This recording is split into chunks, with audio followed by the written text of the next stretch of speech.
من ثقلت موازینہ فهو فی عیشۃ راضیہ اللہم اجعلنا منہم۔ یہ میری ایک غیر ارادی عادت بن گئی ہے، تو نماز آپ بے جان بھی نوافل پڑھنا شروع کرو گے تو اب تو آپ کی اوائل عمر ہے، ہماری آخری عمر ہے، تو اللہ آپ کو نماز کا مزہ دے گا۔ تو نماز بے حیائی سے روکتی ہے اور برے کاموں سے روکتی ہے۔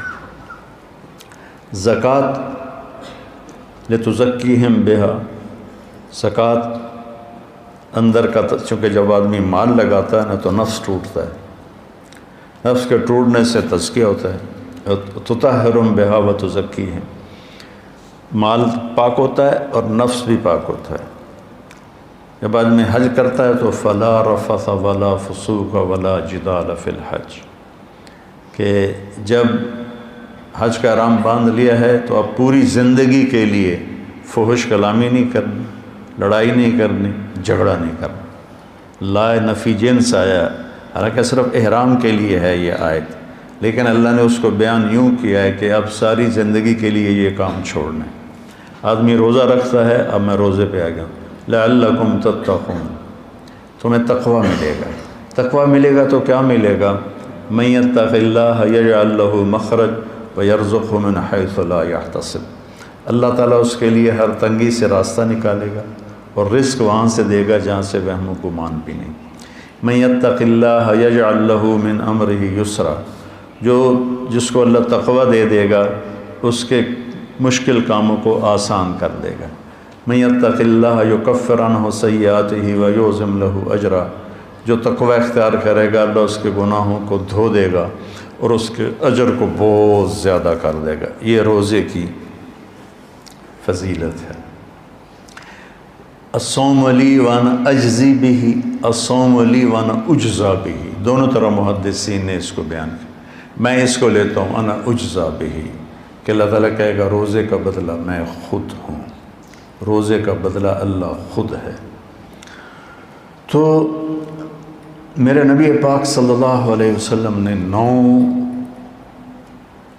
رمضان دیکھے، اور آپ کی عادت مبارک تھی کہ آپ افطار سحری آخری وقت میں کرتے تھے، آخری وقت، ادھر بلال اذان دیتا، ادھر آخری لقمہ آپ کے منہ میں ہوتا تھا، اور افطاری بہت جلدی کرتے تھے۔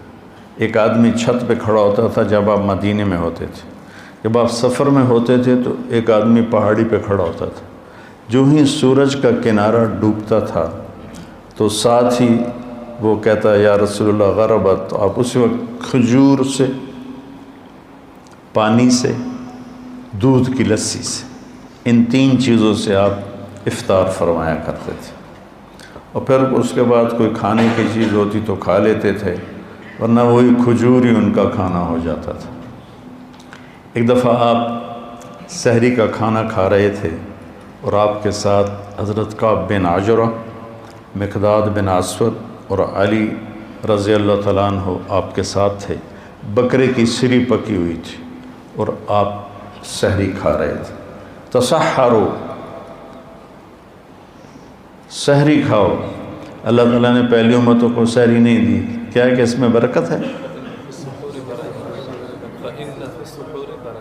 فَإِنَّ فِي السُّحُورِ بَرَكَةٌ، آپ نے سحری کو بابرکت قرار دیا، اور پہلی امتوں کو سحری نصیب نہیں تھی، ہمیں سحری کا اللہ تعالیٰ نے حکم دیا۔ تو حضرت بلال آئے اور آ کر کہنے لگے یا رسول اللہ لقد اصبحت، صبح ہو گئی ہے، آپ کھانا پینا چھوڑ دیں۔ جب کبھی بجلی نہیں ہوتی تھی گاؤں میں 70 کی دہائی میں، تو میں جب گھر آتا تھا تو گھر کی چھت، ہمارے گھر کی چھت بڑی، اور چھت پر چاروں طرف اندھیرا ہوتا تھا، میں صبح و صادق کی لکیر کو نکلتے دیکھتا تھا۔ اس کے بعد اب بجلیاں ہی بجلیاں ہیں، روشنیاں نظر نہیں آتی، لیکن وہ حتی یتبین لکم الخیط الابیض من الخیط الاسود، حضرت عمار بن یاسر نے یہ آیت سنی تو ایک دھاگا سفید ایک دھاگا کالا اپنے سرانے کے نیچے رکھ لی اور اس کو دیکھتے رہے اور کھاتے رہے. وہ تو ہم نے کہا تیری سحری تو بڑی لمبی ہو گئی. پھر یہ صبح صادق مراد ہے. صرف عربی جاننے سے آدمی نہیں سمجھتا جب تک کسی کی صحبت نہ ہو. تو یہ کہہ کر چلے گئے اذان دینے. اذان دینے کے لیے وہ ایک انصاری عورت کے گھر پر چڑھتے تھے. وہ چڑھنے لگے تو پھر واپس آئے تو دیکھا تو آپ کھا رہے تھے. انہوں نے کہا یا رسول اللہ واللہ لقد اصبحت، یا رسول اللہ اللہ کی قسم صبح ہو گئی. تو آپ نے اپنے ہاتھ اٹھا لی، کہا یا بلال ما اصبحنا، ابھی صبح نہیں ہوئی تھی لیکن تو نے قسم کھائی تو تیری قسم جھوٹی نہ پڑے، اللہ نے صبح صادق کو پہلے نکال دیا. اور حضرت علی نے فرمایا اگر بلال قسم نہ کھاتے تو جب تک ہمارے نبی کھاتے رہتے صبح صادق ہونی نہیں تھی. تو سحری میں آپ مختلف چیزوں سے جو کی روٹی مل گئی، کھجور مل گئی. افطاری میں بھی یہ تھا. اور ایک روزہ بھی سب کا قضا ہوا، چونکہ یوم غیم اندازے سے روزہ افطار کرنا ہے. بادل والے دن روزہ افطار کرو جب تمہیں اندازہ ہو جائے کہ سورج غروب ہو گیا. تو سارے مدینے پر گہرے بادل تھے تو سب نے سمجھا کہ سورج غروب ہو گیا تو سب نے افطار کر لیا. اللہ کے نبی نے بھی افطار کر لیا. تھوڑی دیر کے بعد بادل چھڑے تو سورج سامنے کھڑا ہوا تھا. پھر اس روزے کو پورے اہل مدینہ نے عید کے بعد اس کی قضا کی. اور رمضان میں آپ کی جو بڑی عبادت تھی وہ قرآن تھا. 3 دن 9 سال میں 9 رمضان میں صرف 3 دن آپ نے تراویح کی نماز پڑھی. کتنی رکعت پڑھی کوئی صحیح حدیث کوئی نہیں ہے. ٹھیک ہے. اس کے بعد چھوڑ دی. اس لیے حضرت عائشہ کا فرمان صحیح ہے کہ بخاری شریف کی روایت ہے کہ رمضان اور غیر رمضان میں آپ کی 11 رکعتی نماز تھی، چونکہ آپ نے تہجد کا اہتمام کیا، تراویح کا نہیں. اور چوتھے دن آپ نہیں آئے اور وجہ بتائی کہ میں اس لیے نہیں آیا، مجھے ڈر لگا کہ تمہارے اوپر یہ فرض نہ ہو جائے. وہ فرض ہو جاتی تو پھر لوگ 4 رکعت نہیں پڑھتے تو تراویح چھوڑ دیتے تو کتنا بڑا گناہ ہوتا. تو اس میں پھر آپ کے زمانے میں کوئی تعداد نہیں تھی اور حفاظ الگ الگ کھڑے ہوتے تھے.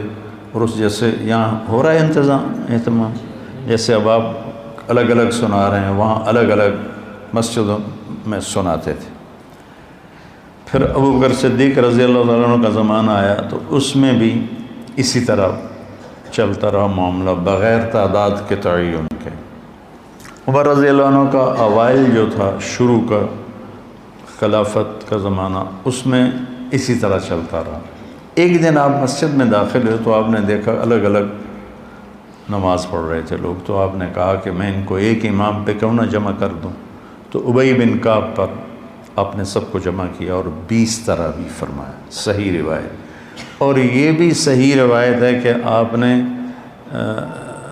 ابن السائب، پہلے ان کا نام کیا یاد نہیں، ان کو 8 تراویح پڑھانے کا حکم دیا. تو اب اگر کوئی 8 پڑھتا ہے گنجائش ہے، لڑائی نہیں کرنی. 8 کا تو ثبوت ہی کوئی نہیں. اگر کوئی 20 پڑھتا ہے تو صحیح حدیث ہے، اسے لڑنا نہیں چاہیے کہ تو بدعت ہے. بدعت ایک تو ہمارے یہاں بھائیوں کو یہ بڑی جلدی پتہ چل جاتا ہے بدعت ہے بدعت.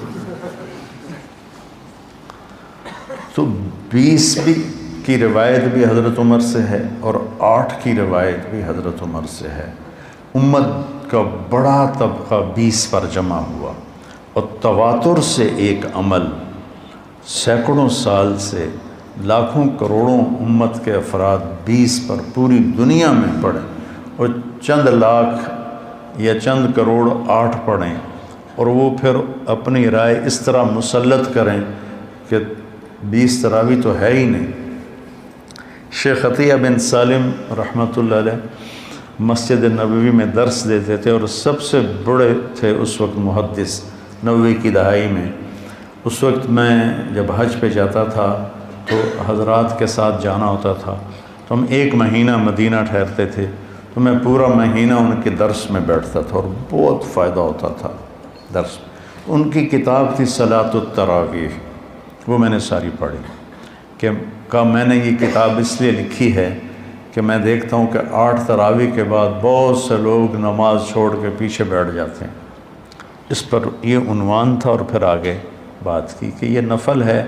کوئی مدینے والے 40 پڑھتے تھے بعد کے، حضور کے بعد کے زمانہ میں، خلفاء راشدین کے بعد، کہ مکے والے وہ 4 تراویح پڑھ کے 1 طواف کرتے، پھر 4 تراویح پڑھ کے 1 طواف کرتے۔ مدینے والوں نے کہا ہوں اسی طواف تک کر نہیں سکنے، ایسی کی کری، انہوں نے کہا اسی 20 دیاں 40۔ خان صاحب 2 رکعت نماز نفل، اللہ اکبر۔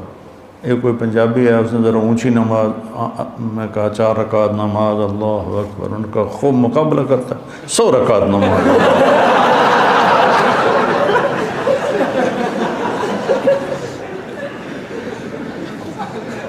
یہ نفل نماز ہے، یہ نفل نماز جو صحیح بات ہے تو 8 پڑھ لے، لڑو نہیں، 20 پڑھ لے، اپنے جو تم دیکھتے ہو امت کا تواتر اس پہ قائم رہو، اور اس بحث میں کبھی نہ پڑھنا کہ 8 رکعت نہیں ہیں۔ وہاں جیلم کی مسجد اہل حدیث کی تھی، تو میں راول پنڈی سے آ رہا تھا، اس وقت جی ٹی روڈ تھی، وہاں ہم ظہر کی نماز کے لیے رکے۔ میں اندر داخل ہوا تو دروازے کے ساتھ ایک بہت بڑا ایک لگا ہوا تھا اشتہار کہ 20 تراویح ثابت کرنے والے کو 5 لاکھ روپے انعام۔ تو ایسی احمقانہ حرکتیں کرنے کے لیے زندگی نہیں ہے، تھوڑی سی ہے، اسے صحیح کام میں لگانا ہے۔ تو آپ کی عبادت 11 رکعت ہی رہی 9 سال، پورے 9 سال آپ کی عبادت 11 رکعت رہی۔ اور قرآن کا آپ دور فرماتے تھے جبریل کے ساتھ۔ رمضان میں جبریل آتے تھے، اب ایک قرآن غالباً جبریل سناتے ہوں گے، ایک قرآن اللہ کے نبی سناتے ہوں گے۔ جس سال آپ دنیا سے تشریف لے گئے اس رمضان میں آپ نے 2 قرآن سنا ہے، 2 دفعہ قرآن کا دور کیا۔ اور پھر لیلۃ القدر کے تلاش میں آپ نے ایک دفعہ پورا مہینہ اعتکاف کیا، پورا مہینہ۔ پھر اس کے بعد فرمایا کہ اس کو آخری 5 راتوں میں تلاش کرو، 21، 25، 21، 23، 25، 23، 29، اس میں اس کو تلاش کرو۔ اور آخری اشرا پہ اعتکاف بیٹھتے تھے، آپ کی مستقل سنت۔ ایک دفعہ آپ کا آپ نے اعتکاف کسی وجہ سے نہیں کیا، وہ ایسا ہوا کہ حضرت عائشہ آپ کے اعتکاف میں بستر لے کر آ گئیں، ان کو دیکھ کر حضرت زینب بھی بستر لے کر آ گئیں۔ تو آپ نے دیکھا یہ سوکنیں تو آپس میں ہی لڑیں گی مسجد میں، تو آپ نے اعتکاف اٹھا دیا اور ختم کر دیا۔ اور پھر شوال میں آپ نے 10 دن اعتکاف کے گزارے۔ ایک دن کا اعتکاف 3 خندق جہنم سے دوری ہوتی، اور ایک خندق کا فاصلہ زمین آسمان کی مسافت کے برابر ہوتا ہے۔ تو اعتکاف آپ کی مستقل سنت تھی، اور اس میں آپ کی سخاوت بڑھ جاتی تھی۔ رمضان کا مہینہ سخاوت کا بھی ہے۔ آپ اجود الناس تھے، ان اللہ الاجود الاجود وانا اجودکم من بعدہ۔ اللہ سب سے بڑا سخی ہے، اس کے بعد سب سے بڑا سخی میں ہوں۔ تو اس میں کھانا کھلانا ماشاءاللہ، جب صحت اچھی تھی تو بہت رمضان اللہ کے فضل سے گزرے حرمین میں، تو وہ عربوں کی فطرت میں سخاوت، اجمیوں کی فطرت میں کنجوسی ہے، ہمیں سخاوت سیکھنی پڑتی ہے۔ عرب میں سخاوت فطری ہوتی، حاتم طائی سے کسی نے پوچھا اپنے سے بڑا سخی دیکھا؟ کہنے لگے ہاں۔ ایک سفر میں تھے تو ایک رات آ گئی تو ایک بدو نوجوان کے پاس ٹھہرے، تو اس نے بکرا سامنے رکھا، اور وہ سری نہ ساتھ ہی ہوتی ہے، شروع سے یہ تعزیہ اب بھی ہے کہ پورا سر آنکھیں ایسے پڑی ہوتی ہیں، ہم تو اس تھال پہ بیٹھتے ہی نہیں تھے جس میں وہ ایسے دیکھ رہا ہوتا، میں تو دوسرے تھال پہ جا کے بیٹھ جاتا تھا۔ پھر اس کو ایسے طریقے سے توڑتے ہیں سر کی ہڈی کو کہ اس میں سے مغز نکل آتا ہے، اسے وہ بڑے مزے سے کھاتے ہیں، مجھے بڑی کراہت آتی تھی۔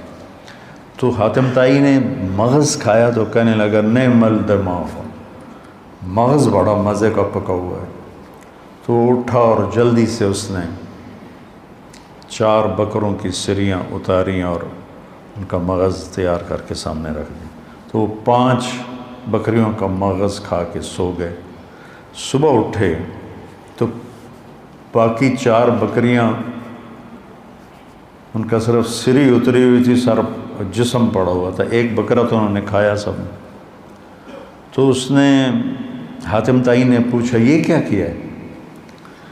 کہنے لگا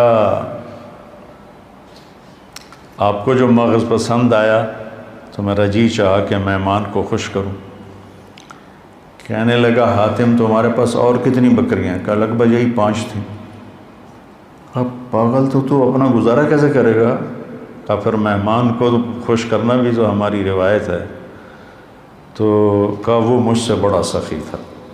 تو حاتم سے پوچھا گیا پھر آپ نے اس کو کیا دیا؟ کہ میں نے اسے 100 اونٹ دیے۔ تو لوگوں نے کہا پھر تو آپ بڑے سخی ہوئے۔ کہ نہیں، وہ بڑا سخی تھا، اس نے پورا مال لگا دیا، میں نے تو اپنے مال کا کچھ حصہ اس کو دیا، وہ مجھ سے بڑا سخی تھا۔ اللہ کو سخی سے پیار ہے، بخیل سے نفرت ہے۔ سخی اللہ کے قریب ہے، سخی جنت کے قریب ہے، سخی لوگوں کے قریب ہے اور جہنم سے دور ہے، اور بخیل اللہ سے دور ہے، لوگوں سے دور ہے، جنت سے دور ہے اور جہنم کے قریب ہے۔ تو اس میں صرف زکوٰۃ نہیں، زکوٰۃ کے اوپر بھی خرچ کرنا چاہیے۔ آپ بھی ایک دوسرے پہ چھوٹی موٹی، کسی کو کھجور کھلا دو، کسی کو کوئی شربت پلا دو، کسی کو کچھ کھلا دو، تاکہ آپ سخیوں میں آ جائیں۔ تو آپ کی رمضان میں ایک آپ کا روزہ، ایک آپ کی تلاوت مستقل، اور ایک آپ اعتکاف بیٹھتے تھے مستقل۔ جس سال آپ نے اعتکاف اٹھایا اس سال آپ نے اس کی قضا کی۔ پھر آپ کے رمضان میں جنگ بدر بھی ہے، آپ بدر کے لیے نکلے، 12 رمضان کو نکلے اور 17 کو یہ معرکہ ہوا اور آپ کامیابی کے ساتھ سرخرو ہو کر واپس لوٹے، اور اسی میں فتح مکہ ہوا۔ 8 رمضان کو آپ نکلے، 8 رمضان کو۔ تو غصفان پہنچ کر آپ نے سب کو دکھا کے پانی منگوایا اور اپنا روزہ توڑ دیا۔ پیچھے سے روزے رکھ رہے تھے، روزہ توڑ دیا۔ تو صحابہ نے بھی روزہ توڑ دیا۔ کچھ جو زیادہ ہمت والے تھے انہوں نے کہا نہیں ہم نبھائیں گے، انہوں نے نہیں توڑا۔ تو سفر اور شدت گرمی کی، تو وہ تو نڈھال ہو گئے، اور ان سے نہ خیمے گاڑے گئے، نہ اونٹوں کو چارہ ڈالا گیا، نہ گھوڑوں کی خدمت کی گئی، سارا کام کیا جنہوں نے روزہ افطار کر دیا تھا۔ تو آپ نے شام کی نماز میں فرمایا کہ آج روزہ توڑنے والے روزہ رکھنے والوں سے آگے نکل گئے، ذہب المفطرون بالاجور، ایسے کر کے روایت، آج افطار کرنے والوں کا اجر بڑھ گیا۔ تو فتح مکہ، غزوہ بدر، یہ رمضان میں آپ کے زندگی میں ہوا۔ اور اعتکاف میں آپ تشریف فرما ہوتے تھے تو آپ سر کھڑکی میں کر دیتے تھے، حضرت عائشہ آپ کے سر کی کنگھی کر دیتی تھی، سر اپنا باہر نکال دیتے تھے، اور حضرت عائشہ وہ کیا ہے استوانۃ السریر، چارپائی والا، کیا اس کو کہتے ہیں، ستون، وہاں آپ کے لیے چارپائی بچھائی جاتی تھی، آپ اس پر آرام فرماتے تھے، تو اس کا نام ہے استوانۃ السریر۔ تو ساتھ ہی حضرت عائشہ کا حجرہ تھا،